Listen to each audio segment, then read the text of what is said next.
Hi everyone, welcome back to my channel. Thank you so much for coming to today's video. Today I want to tell you about my experience of opening my own business in a foreign country and why I want to close it. So let's start from the beginning.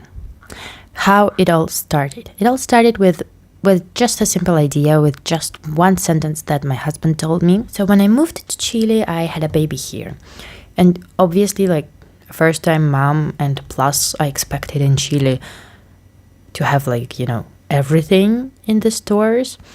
I didn't bring almost any baby stuff from home. I did bring, of course, some things that were given to me by my family, like some toys that my cousins used to play when they were babies, like this kind of stuff, more for memories than for real usage. So then when my child was born, I started looking for some baby items, like for example, some toys that you can put on the stroller, some educational cards, and so on. And I couldn't find them. As simple as that. I couldn't find them at all. Either they were super expensive, or they were of a very bad quality, or they were bad quality and expensive. So, as a true Russian I am, I went to AliExpress and I bought there most of the stuff for my child. And it came and the quality was good, the price was good. So I'm like, oh, I'm so happy with my choices. This stuff is really good and nice, and we're definitely gonna use it. Maybe not even for one baby, but for all the babies we're gonna have, if we're gonna have more. And what my husband told me, he said oh, when you're gonna buy the next one, maybe buy a couple or 3 and try to sell it. And I'm like, oh, for real? Maybe I'm not the only one who is searching for these things here in Chile. So maybe people are really gonna buy it, And yeah, I was searching for some things for my child that I liked. And I bought 2 or 3 of them, and tried to sell. But the issue that I got there is that I didn't do any research before. Yeah, I was just buying the things that I liked, that I needed for my child. But I didn't do the research of the market. I didn't see what people like, what they're looking for. For example, I could have gone to some Facebook groups, with young parents, and see what moms are looking for, what's missing in their lives. But I didn't.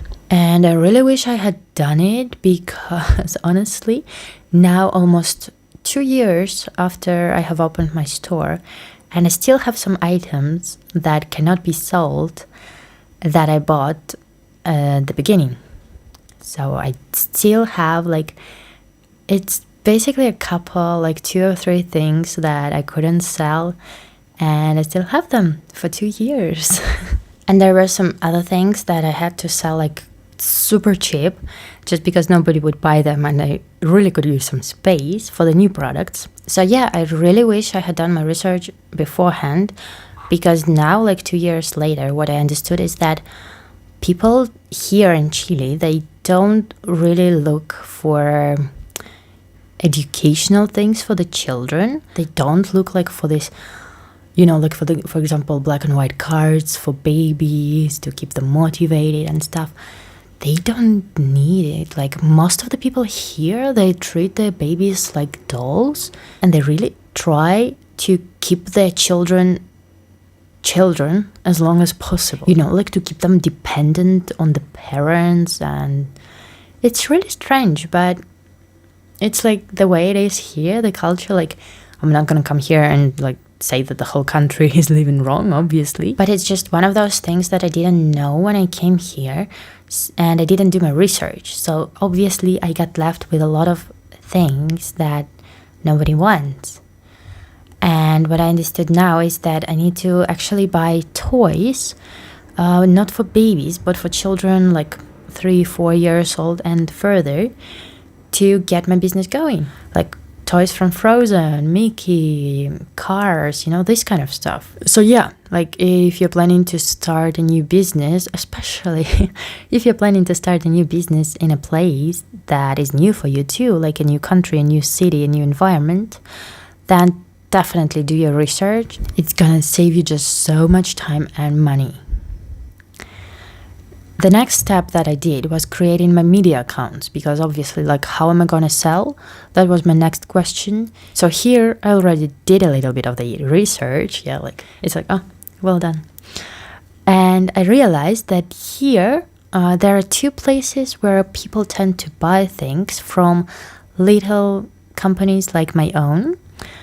And one place is the marketplace on Facebook, and the second one is Instagram. So I created both of them. I created my Instagram profile. Obviously, I had to select like some logo and name. And I started to publish my products also on Facebook Marketplace. And here I also had some involvement, obviously, because like I started very small. Like I just made pictures near my white walls that I have like in the apartment. Didn't do anything with them and just published. But then what I started to do, like, I dedicated a place where I'm gonna take pictures, made everything white, like the place where they're gonna stand, the background, everything white, because like obviously like I'm selling toys, they are colorful, so they need something white or bright behind them, as a background. On the contrary, if you are selling like more Nordic style things, that are white and natural colors, then maybe you're gonna need a different background. So, and then I was making pictures and I was photoshopping them. I didn't change obviously anything in the product, but I did change brightness. Sometimes, pictures can lack it. So I did change brightness and I did put my watermark, because here a lot of people, they really steal pictures on the internet, And like before I started this online business, I never thought about it. So I didn't care. But then I did, and I started to put watermarks on everything. So now I had these beautiful pictures, well made, and I was publishing them on Marketplace and on Instagram. But here was another thing, another obstacle that I got, that, for example, if I'm selling something on Marketplace, there were a lot of people who wanted to see what else do I have and if I have a page. So I sent them to my Instagram page, and there I have like 20 or 30 followers. It's nothing. So people don't really trust these small Instagram accounts. So I had to make it grow. So what did I do basically? Because like I didn't want to spend a lot of money on advertisement, but I guess I could have like at the beginning, but I really wanted to save some money because, like I already bought quite a few products and I'm not selling them as fast as I thought. So spending more money on advertisement seemed to me incorrect. Yeah, it's now that like I'm reading all these business books and I understand that actually like you need to spend on marketing almost as much as you spend on creating products or like buying products in my case. But then, I was just like, oh no, like I'm gonna spend another like 500 rubles on this stuff. Like, no, I cannot. So I didn't. But I did another thing that actually worked pretty well. I started to go on another Instagram accounts that are selling baby things or children things. And I started to follow their followers. Like literally every single day I was following for more than 100 people. Like I was just sitting in my phone like follow. And surprisingly it worked. Like I gained about 4,000 subscribers just following people like that, and the people started to come. So here is your tip, like if you don't want to spend money on advertisement, or if you don't have money to spend on advertisement, just do it manually. Follow a bunch of people who have the same interest as your business, and that's it. So my business started to grow. Like I didn't have sales, like a lot of sales. Like I had, for example, 2 or 3 sales a month for about 4 months. So for first month that I was like figuring out what's what, creating all my social media accounts and everything, I didn't have a lot of sales. And then it started to grow, and I did have a lot of like questions about my products and like where to pick them up, how to get them delivered, and all these kind of things. So I had to answer for about like 20-30 messages a day, sometimes more. And I started to think about like semi-automatization of my business, because like I cannot type the same message to everyone. So what I did, First things first, I found the company that is going to deliver my things, and I copied their price list. And I had it like on my clipboards. And so if somebody asks me like, oh, how much does it cost to send to this area of Santiago, then I send them the price list and like, oh, here is the price list of the company that I'm using. The next thing that I did, I was creating the schemes of my messages, and sometimes the full messages, like for example, like, hi, welcome to my store, like this product is available, we can do delivery, or you can come here, like to this address to pick this up. These kind of things. I also was keeping them in my clipboards.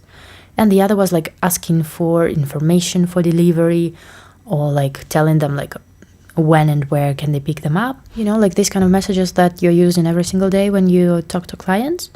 So I just kept copies of them, and it became like super fast answering the messages. The other thing that I did, if I knew that I need to publish on Instagram, for example, every day or every other day, I prepared the posts on the weekends or when I had more time. I prepared them like for a week or two, sometimes for a month. There are quite a few free apps that allow you like to create these posts, and then you just automatically post them on your Instagram, and you can do it like copy paste, or you can actually program the date when they should be posted. The date thing wasn't really good for me because I have multiple Instagram accounts, and from these apps they post to the account that is currently open. So yeah, it could have been posted to a different account that has nothing to do with my business. So I preferred the copy paste thing, but anyway, it was way much faster than again like going through all my gallery, finding the pictures, writing the text, you know. And yes, of course, like after I started to have some sales, I started creating advertisement, especially like for Christmas, for the Children's Day, for the beginning of school, you know, so that I would have more sales. And actually on the second year on Christmas, I got the peak of sales. It was like November and December were the months when I sold more than the whole time before, so more than year and a half of my store before that. So I was really happy with how it was going. But then, you know, it was this November and December, like 2021. But then, you know, I told you that I'm thinking of closing it. Well, there are a couple of reasons why I want to close my business that seems to be going well, but actually not really. Why not really? Because for like all these things that I'm doing right now, I cannot like open officially my store because I'm still not a citizen of Chile. So I have to sell it like from a private person, like, you know, like I'm selling my baby stuff or whatever. And it's really limiting me in my possibilities of growing the business. So there is reason number one. Reason number two was that I got kind of hit a dead season. Like people didn't buy that much, especially in the last month. And there's a reason for that. Because, you know, I'm Russian. So I do have my Russian accounts on Instagram and on Facebook. And right now, you know, like Facebook and Instagram are blocked in Russia. So I cannot create ads. I cannot follow like some people. I cannot do some activities, and I'm out of most of the feeds. So basically my activity, because it's registered for my Russian number, the accounts that I have,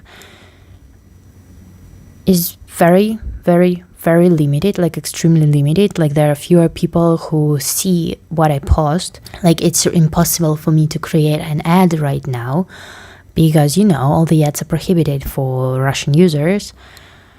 So yeah, like I cannot do any marketing, and without the marketing, there are actually no sales. I do have like, obviously I do have some sales, like I have one sale a day or something, but in comparison with what I had, it's nothing. So this is the second reason. The third reason is that, as you know, I was buying most of the stuff from AliExpress. So basically my service was that you don't have to wait like a month or two for the thing to come from AliExpress, you can pay like 5% more, sometimes less, and you're gonna have the product right here and now. So that was my service that I provided. But now, because most of the people buying on AliExpress were Russians, and the Russians are not buying right now that much, the prices on AliExpress went higher. And I used to buy with my Russian credit card, so with rubles, but now the ruble is so low that it's even more expensive for me to buy these products. So yeah, and actually I feel like this business was a good opportunity for me at that time, but now it's coming to a dead end. And yeah, I'm not sad about it. I'm kind of relieved a little bit. I still have a lot of products that I need to sell. I still have some products going from China. So yeah, it's still gonna be for 3-4 months that I'm gonna exist as the business. But then I will have to start something new, and that's the exciting part. I'm sorry if this video got a little bit too long. I really wanted to share my experience in opening a business and mistakes that I did. Maybe I even shared some tips that could help you. So yeah, tell me what you think. Was it helpful at all? Or maybe if you want to know something else, definitely tell me in the comments. And thank you so much for staying till the end. Don't forget to subscribe, and I'll see you next time. Bye bye.